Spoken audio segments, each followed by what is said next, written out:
मित्रांनो नमस्कार. तुम्ही विचार करत असाल की एवढ्या सकाळी सकाळी इतका तयार होऊन एवढा एक्साइटेड मी कुठे निघालोय, कुठे ट्रिपला चाललोय का कुठे नवीन टूरवर चाललोय. तर मित्रांनो एक्साइटमेंटचं कारण काहीतरी वेगळं आहे.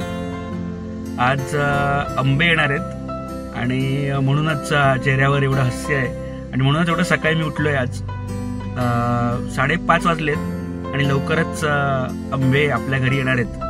मागच्या एका व्लॉग मध्ये तुम्हाला मी आंब्याची बाग दाखवली होती, देवगड मधली आंब्याची बाग. खूप लोकांना तो व्हिडिओ आवडला होता आणि त्याच बागेतनं आंबे निघालेत.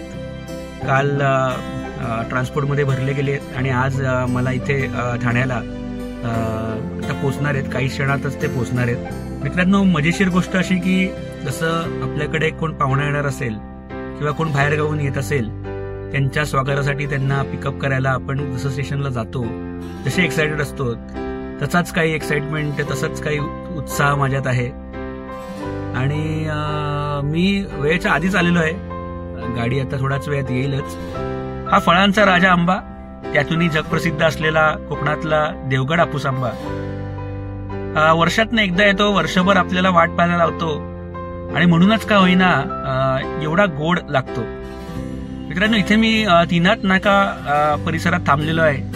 इथे बऱ्याच कोकणातल्या येणाऱ्या प्रायव्हेट गाड्या थांबतात आणि मजेशीर गोष्ट अशी की माझ्यासारखे बरीच लोक इकडे आलेली आहेत आणि सगळेच आपल्या बरोबर आंबे घेऊन जात आहेत. मित्रांनो हा अनुभव मला तुमच्याबरोबर शेअर करायचा होता, म्हणूनच मी व्हिडिओ काढत राहिलो आणि गाडीत इथे येऊन उभे राहिल्यामुळे माझी थोडीशी धावपळ सुद्धा झाली.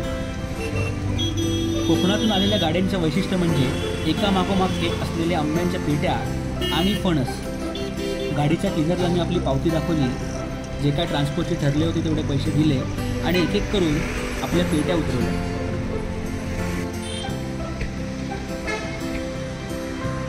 कोकणातला आलेला आपल्या या कोकण राजाला असे गाडीत विराजमान होताना बघून मला खात्री आहे माझ्यासारखा तुम्हाला सुद्धा आनंद झाला असेल. एक एक करून सगळ्या पेट्या मी व्यवस्थित लावून घेतल्या आणि मग मी घराकडे निघालो.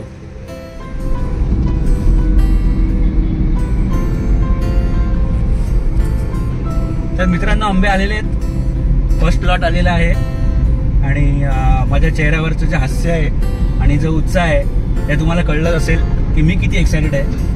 आणि मजेशीर गोष्ट अशी की इथे बऱ्याच गाड्या येत होत्या, बरेच मंडळी इकडे उभी होती आणि मॅक्झिमम लोकांना इकडे कुठच्या पाहुण्याचे स्वागत करायला आले नव्हते किंवा कुठची गाडी म्हणजे चढायला आले नव्हते, सगळे आंबे घ्यायला आले होते.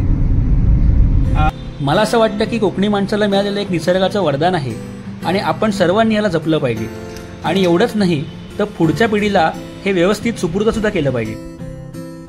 मित्रांनो जाता आता माझी छोटीशी विनंती आहे, तुम्ही जर चोकंदळ खवय्ये असाल आणि तुम्हाला आंबा आवडत असेल तर तो तुम्ही कोकणी माणसाकडनंच घ्यावा. म्हणजे तुम्हाला चांगली चव मिळेल, चांगला आकार मिळेल आणि कसलेही केमिकल नसलेले आंबे सुद्धा मिळतील. आणि ही परंपरा अशीच पिढ्यानपिढ्या पुढे चालत राहील. धन्यवाद.